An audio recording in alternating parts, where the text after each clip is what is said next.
Everyone, welcome to my channel study with Sanya में आप सभी का बहुत बहुत स्वागत है। मेरा नाम सान्या है और आज इस वीडियो में हम डिस्कस करने वाले हैं क्लास 12 सेमेस्टर 3 एंड सेमेस्टर 4 का इंग्लिश का सिलेबस।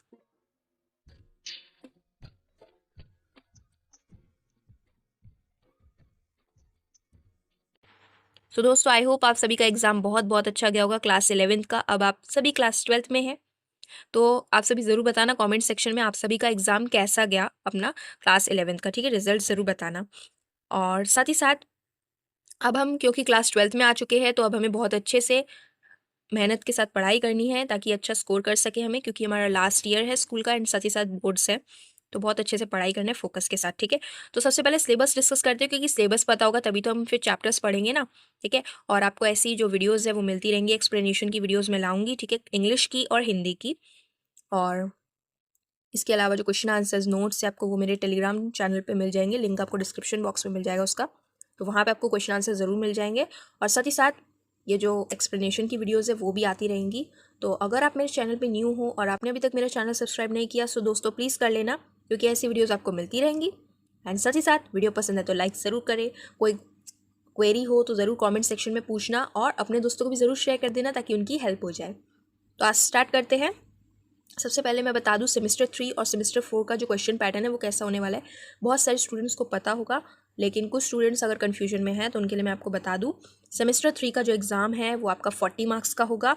तो 40 मार्क्स का आपका एमसीक्यू आएगा, 40 एमसीक्यू आएंगे हर एक नंबर के। ठीक है, 1 मार्क्स के। तो वो आपको OMR शीट में करना है। OMR शीट में कैसे करना होता है उसकी भी मैंने वीडियो बनाई हुई है पहले से, तो वो आप जाके देख सकते हो, लिंक आपको डिस्क्रिप्शन बॉक्स में मिल जाएगा। ठीक है, तो ये आपको OMR शीट में करना है इस बार। ठीक है, आंसर आपको लिख के नहीं आना, OMR शीट में गोले भरने हैं जो आंसर राइट होगा। इसके अलावा आपका जो एग्ज़ाम होगा सेमेस्टर 3 का वो आपको अपने स्कूल में नहीं देना है, वो आपको दूसरे स्कूल में जाके देना है। ठीक वैसे ही सेमेस्टर 4 जो होगा वो भी आपका दूसरे स्कूल में होगा, अपने स्कूल में नहीं होगा। ठीक है, तो सेमेस्टर 3 40 मार्क्स का हो गया, जिसमें MCQ आएंगे सारे, कुछ लिखना नहीं पड़ेगा। और उसके बाद है सेमेस्टर 4 जो कि 40 मार्क्स का होगा ये भी, लेकिन इसमें MCQ एक भी नहीं आएगा। इसमें आपको शॉर्ट एंड डिस्क्रिप्टिव टाइप के क्वेश्चंस दिखेंगे, यानी कि आपको 2 मार्क्स के, 4 मार्क्स के, 5 या 6 मार्क्स के क्वेश्चन आएंगे और वो आपको लिखने वाले होंगे, लिखना है। ठीक है, सेमेस्टर 4 का जो सिलेबस है उसको भी डिस्कस करेंगे बाद में, लेकिन सबसे पहले सेमेस्टर 3 कर लेते हैं, क्योंकि हमारा सबसे पहले सेमेस्टर 3 का एग्ज़ाम होगा। ठीक है, तो देखिए कुछ चैप्टर्स जो है इंग्लिश के वो आपके कट हो चुके हैं, उसकी जगह पे न्यू चैप्टर ऐड किया गया, उसे हमें पढ़ना है। तो बताती हूँ कौन कौन सा चैप्टर आपको पढ़ना है। ठीक है, एंड साथ ही साथ जो बुक होने वाली है इस साल हमारी वो यही वाली होगी। ये जो बुक हमारी क्लास 11th में थी वही बुक हमारी इस बार भी होगी। और जो रैपिड रीडर होता था हमारा क्लास 11 का अब वो नहीं है, इसकी जगह में हमें ड्रामा पढ़ना है। तो ड्रामा भी हमारा इसी बुक में हुआ करता था, तो हमें कोई दूसरी बुक की ज़रूरत नहीं है, तो यही बुक से हमें पढ़ना है। लेकिन बस हुआ ये है कि कुछ चैप्टर आपके कट हो चुके हैं, ड्रामा भी कट हो चुका है, उसकी जगह पे नया ड्रामा ऐड किया गया है। तो वो आप क्या करा सकते हो, उसका प्रिंट आउट करवा लेना और प्रिंट आउट करा के उसको फिर पढ़ लेना। ठीक है, तो बुक आपकी एक ही रहने वाली है, कोई न्यू बुक नहीं परचेज करनी इंग्लिश की। नाउ डिस्कस करते, देखो हमारा जो इंग्लिश का सिलेबस है वो 5 यूनिट्स में डिवाइड किया गया है।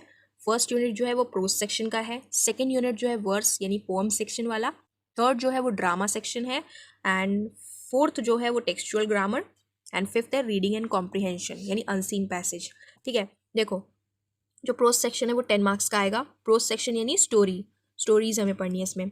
तो सबसे पहला जो चैप्टर है वो है the night train at Deoli. ये देखिए यहाँ पे लिखा हुआ है the night train at Deoli by Ruskin Bond. तो इसमें से टोटल 4 क्वेश्चन आपको पूछे जाएंगे MCQ, और आपको 4 के उत्तर देने हैं, आंसर देने हैं, और आपको उसके अकॉर्डिंग 4 नंबर मिलेंगे। ठीक है, उसके बाद सेकेंड जो चैप्टर है वो है strong roots by APJ Abdul Kalam. तो ये आपके 3 क्वेश्चन इसमें से पूछे जाएंगे। ठीक है, 3 नंबर के। और जो थर्ड चैप्टर था हमारे बुक में दिया हुआ है, इसको कट कर लेना।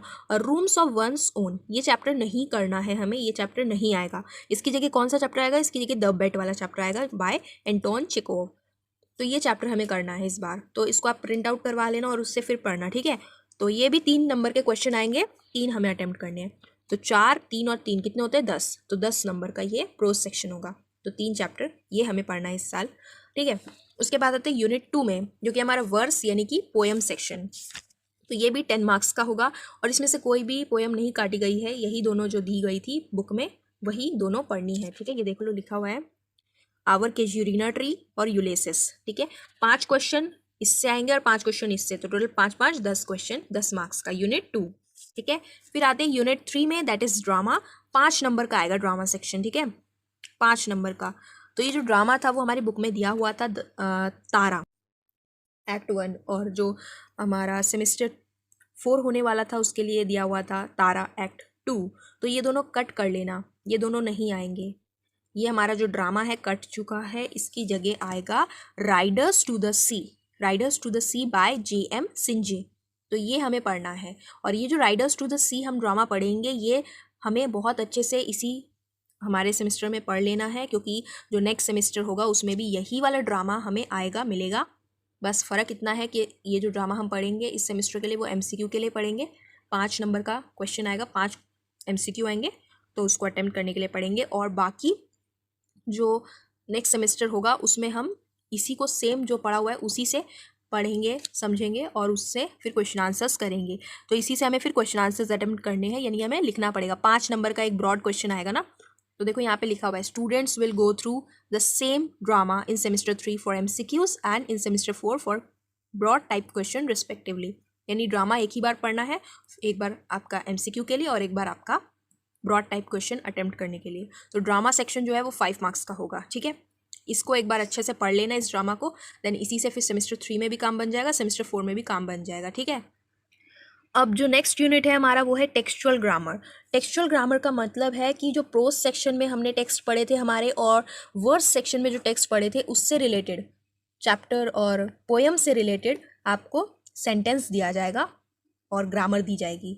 ग्रामर कौन सी दी जाएगी, तो देखो यहाँ पे लिखा हुआ है synthesis and splitting of sentences, change of narration, correction of errors. और इन्हीं सब चीज़ों में ये जो आपको 2-3 चीज़ें दिख रही है, आप सोचोगे 3 ही तो है, ग्रामर ईजी होगा, ऐसा नहीं है। इसी में आपको सारे आपको मिल जाएंगे, टेंस मिल जाएंगे, चेंज ऑफ वॉइस मिल जाएगा, वर्ब मिल जाएगा, प्रिपोजिशन मिल जाएगा, सब कुछ आपने जो क्लास 11th में पढ़ी थी ग्रामर, वो सारी ग्रामर इसमें आ जाएगी, ठीक है। तो वो सब अगर आपको आएगा तो ये सब आप कर पाओगे, ठीक है। तो 5 मार्क्स का टेक्सचुअल ग्रामर आएगा, 5 क्वेश्चन दिए जाएंगे, 5 आपको अटेम्प्ट करने हैं, ठीक है, टेक्सचुअल ग्रामर। उसके बाद आते हैं यूनिट 5 में, जो कि है रीडिंग एंड कॉम्प्रीहेंशन, यानी अनसीन पैसेज। 10 मार्क्स का ये आएगा और ईजी होगा, ठीक है। इसमें आपको पता ही होगा कैसे अटेम्प्ट करना होता है, कि आपको कोई सा भी एक स्टोरी दे देंगे, पैराग्राफ दे देंगे, और उसको आपको अच्छे से रीड करना है, समझना है, पहले समझोगे और उससे रिलेटेड फिर क्वेश्चन के आंसर दोगे, है ना। तो 10 क्वेश्चन 10 MCQ पूछे जाएंगे। अब देखो 5 क्वेश्चन कुछ अलग ढंग से आएंगे, 5 क्वेश्चन कुछ अलग ढंग से आएंगे, वो भी बताया हुआ है। देखो 5 question based on grammar and vocabulary items. 5 question जो आएंगे वो कॉम्प्रीहेंशन जो आपको दिया गया हुआ उसके ग्रामर और वोकेबलरी से आएगा, 5 नंबर का। और 5 क्वेश्चन जो आएगा वो आपका अंडरस्टैंडिंग और इंटरफेरेंस ऑफ द टेक्स्ट, यानी कि जितना आपने समझा है, वो जो पढ़ा उसको क्या समझा, उससे रिलेटेड, अंडरस्टैंडिंग से रिलेटेड आपको क्वेश्चन पूछे जाएंगे। हम ज़रूर प्रैक्टिस करेंगे एक बार, ठीक है, कि कैसे करना है। तो वो 10 मार्क्स का 10 क्वेश्चन, ठीक है। तो ये हुआ यूनिट 5। तो आप सब गिन लो, इन मार्क्स को गिनोगे, 10 मार्क्स इसके, 10 मार्क्स इसके, 10 इसके, 30, और 5 ड्रामा और टेक्सचुअल मिला के 5 10, तो टोटल हो गए 40 मार्क्स, ठीक है। अब बात करें अगर हम 20 मार्क्स की, तो 20 मार्क्स आपको स्कूल वाले देंगे, ठीक है। Listening and speaking activity 5 + 5 marks, तो वो लोग स्कूल में कंडक्ट करेंगे। देन उसके बाद राइटिंग एक्टिविटी आपको दी जाएगी, प्रोजेक्ट वर्क बताया जाएगा कि क्या आपको प्रोजेक्ट करना है, उसके 10 मार्क्स, तो टोटल हुए 20 मार्क्स, ठीक है। ये स्कूल के ऊपर है, स्कूल वाले देंगे। नाउ बात करते हैं, देखो जो अभी तक मैंने समझाया ये हमने समझ लिया, ठीक है। अब जो रिप्लेस चैप्टर है वो मैंने यहाँ पे लिखा हुआ है कि कौन से चैप्टर रिप्लेस कर दिए गए, यानी कौन से चैप्टर नहीं पढ़ने। देखो यहाँ पे रेड क्रॉस किया हुआ है। प्रोज सेक्शन में हमारा अ रूम ऑफ वंस ओन, ये कट हो चुका है ना। प्ले सेक्शन जो था, ड्रामा सेक्शन में तारा एक्ट 1, तारा एक्ट 2, ये दोनों कट हो चुके हैं। और राइटिंग सेक्शन में प्रिसाइज, यानी कि ये तो सेमेस्टर 4 में हम डिस्कस करेंगे प्रिसाइज, तो ये भी कट हो चुका है, इसकी जगह नया ऐड किया गया है। तो ये कटेड चैप्टर है, लिख लेना, ठीक है। तो आई होप आपको सेमेस्टर 3 का जो सिलेबस है वो समझ आया होगा, क्या आपको पढ़ना है और क्या नहीं पढ़ना। अब बात करते हैं सेमेस्टर 4 में क्या सिलेबस है। सेमेस्टर 4 का भी सिलेबस इसी वीडियो में डिस्कस कर लेते हैं। तो देखिए, तो ये भी 40 मार्क्स के आप सभी जानते हैं, लेकिन इस बार MCQ नहीं आएगा सेमेस्टर 4 में, ठीक है। और टोटल 5 यूनिट है इसके भी, unit 1, unit 2, unit 3, unit 4 and unit 5, ठीक है। देखो ये जो सिलेबस मैंने लिखा है अच्छे से लिख दिया है ताकि आपको समझ आए अच्छी तरीके से। तो इसका जो PDF है वो आपको टेलीग्राम चैनल पे मिल जाएगा। मेरे टेलीग्राम चैनल पे मैंने इसका PDF अपलोड कर दिया है, ठीक है। अब देखो यूनिट 1 जो है वो है प्रोज सेक्शन। प्रोज सेक्शन में आपको 2 चैप्टर दिए हुए हैं, alias in Wonderland, down the rabbit hole, और दूसरा जो चैप्टर है वो 3 क्वेश्चंस, इजी चैप्टर है। तो ये 2 चैप्टर्स आपको पढ़ने 10 मार्क्स का होगा, ठीक है। 10 मार्क्स का होगा, ये लिखना पड़ेगा। देखो लिखोगे कैसे, कैसे क्वेश्चन आएगा इससे रिलेटेड प्रोज सेक्शन से, वो भी डिस्कस करते हैं। देखो एक तो आपको मिलेगा शॉर्ट आंसर टाइप क्वेश्चन, ठीक है, जो कि 2 मार्क्स का होगा। Any 2 out of 4 question, 4 question आपको मिलेंगे प्रोज सेक्शन से। 4 क्वेश्चन दिए जाएंगे SAQ के, मतलब शॉर्ट आंसर टाइप के, जिसमें से सिर्फ और सिर्फ आपको 2 करने, कोई से भी 2 करने हैं, ठीक है। तो 2 इंटू 2 कितने हो गए, 4 मार्क्स, ठीक है। और उसके बाद आता है ब्रॉड टाइप क्वेश्चन, जो कि होगा 6 नंबर का, 6 नंबर का। तो 2 क्वेश्चन दिए जाएंगे, उसमें से कोई सा भी एक करना है, ठीक है। तो हो गए 6 नंबर। तो कितने अटेम्प्ट करोगे यहाँ पे, 2 और 3, 3 क्वेश्चन अटेम्प्ट करोगे यहाँ पे प्रोज सेक्शन से। आई होप समझ आया होगा आपको। अब 2 नंबर के लिए कितना लिखना पड़ेगा और 6 नंबर के लिए कितना लिखना पड़ेगा वो भी मैं आपको आगे बताऊंगी, ठीक है। कितने वर्ड लिमिट है, वर्ड लिमिट भी दिया हुआ है बोर्ड ने, तो वो वर्ड लिमिट के अकॉर्डिंग हमें अपना आंसर लिखना है। नाउ आते हैं यूनिट 2 में, जो कि वर्ड्स यानी पोएम सेक्शन, 10 मार्क्स का। और ये ध्यान रखना, प्रोज और वर्ड्स में कुछ भी कट नहीं किया गया है हमारे सेमेस्टर 4 में, ठीक है। इस बार हमारी 3 पोएम है सेमेस्टर 4 में। सबसे पहली पोएम है हॉक रूस्टिंग, दूसरा पोएम है that time of year, sonnet 73, और थर्ड है द ग्रीन हाउस इफेक्ट, ठीक है। 3 पोएम है। अब 10 मार्क्स का है। देखो SAQ short answer type question 2 marks का, 4 क्वेश्चन दिए जाएंगे, करने कोई से भी 2 है जो आते होंगे, ठीक है। तो 2 इंटू 2 4 मार्क्स हो गए। उसके बाद ब्रॉड आंसर टाइप क्वेश्चन जो होगा 6 मार्क्स का, 3 क्वेश्चन दिए जाएंगे, करना कोई सा भी एक है। यानी 3 क्वेश्चन कैसे दिए जाएंगे, एक इसमें से देंगे लॉन्ग क्वेश्चन, एक इसमें से, एक इसमें से लॉन्ग क्वेश्चन देंगे। तीनों में से एक एक लॉन्ग क्वेश्चन देंगे, जो वाला आता होगा उसको अटेम्प्ट करके आना है, 6 मार्क्स का, ठीक है। तो 6 मार्क्स और 4 मार्क्स कितने हो गए, 10 मार्क्स। समझ आया। तो ये देखो यहाँ पे दिया हुआ है आपके सेमेस्टर 4 का, ये सेम ही है, कुछ कट ऑफ नहीं हुआ है। अब आते हैं ड्रामा में। तो ड्रामा तो कट हो चुका है। ड्रामा मैंने आपको बताया था राइडर्स टू द सी हमें पढ़ना है बाय JM सिंजे, 5 मार्क्स का ही होगा। यानी देखो इसमें से कोई भी शॉर्ट आंसर टाइप यानी 2 मार्क्स का क्वेश्चन नहीं पूछा जाएगा ड्रामा में से, ठीक है। सीधा 5 नंबर का क्वेश्चन पूछेंगे, बड़ा क्वेश्चन पूछेंगे, 2 क्वेश्चन दिए जाएंगे, करना कोई सा भी एक है, ओनली 1 अटेम्प्ट करना है, ठीक है। तो 5 मार्क्स का आपका ड्रामा हो जाएगा, ओके। तो जो ड्रामा आपने सेमेस्टर 3 में पढ़ा था वही ड्रामा आपको अपने सेमेस्टर 4 में यूज़ करना है अपना ब्रॉड आंसर क्वेश्चन बनाने के लिए, ठीक है। बहुत अच्छे से पढ़ना। उसके बाद आते हैं यूनिट 4, वो है नॉन टेक्सचुअल ग्रामर। पिछली बार जो दिया गया है सेमेस्टर 3 में वो है टेक्सचुअल ग्रामर, टेक्स्ट से रिलेटेड आएगा ग्रामर, लेकिन इस बार जो आएगा ग्रामर सेमेस्टर 4 में वो नॉन टेक्सचुअल होगा, यानी टेक्स्ट से नहीं आएगा ग्रामर, ठीक है।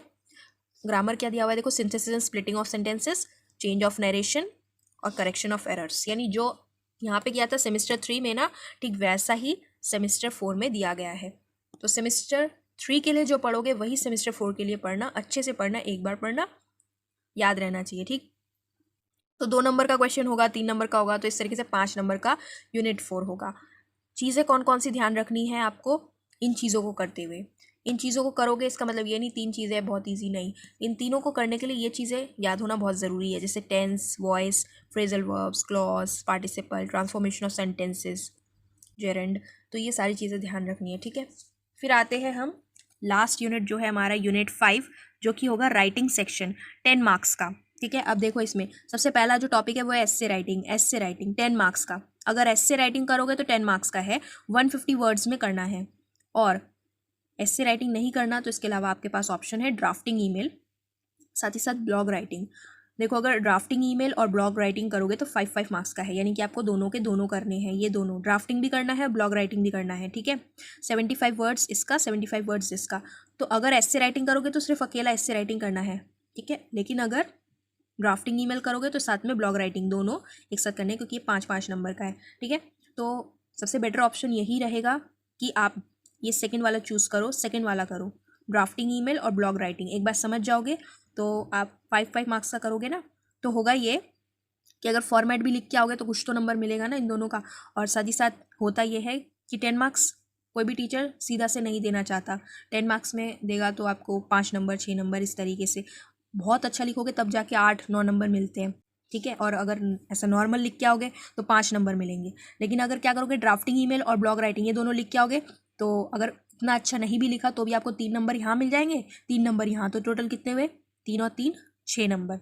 ठीक है। और अगर थोड़ा ज़्यादा नंबर दे दिया उन्होंने, 4 दे दिया, तो 8 नंबर मिल जाएगा। तो ये स्कोरिंग रहता है, ये जो सेकंड है ना ये वाला स्कोरिंग है, तो इसको अच्छे से समझ के जाना, ड्राफ्टिंग ईमेल और ब्लॉग राइटिंग। ठीक है। तो ये वर्ड लिमिट भी लिखा हुआ है, तो ये वाला करना ज़रूर।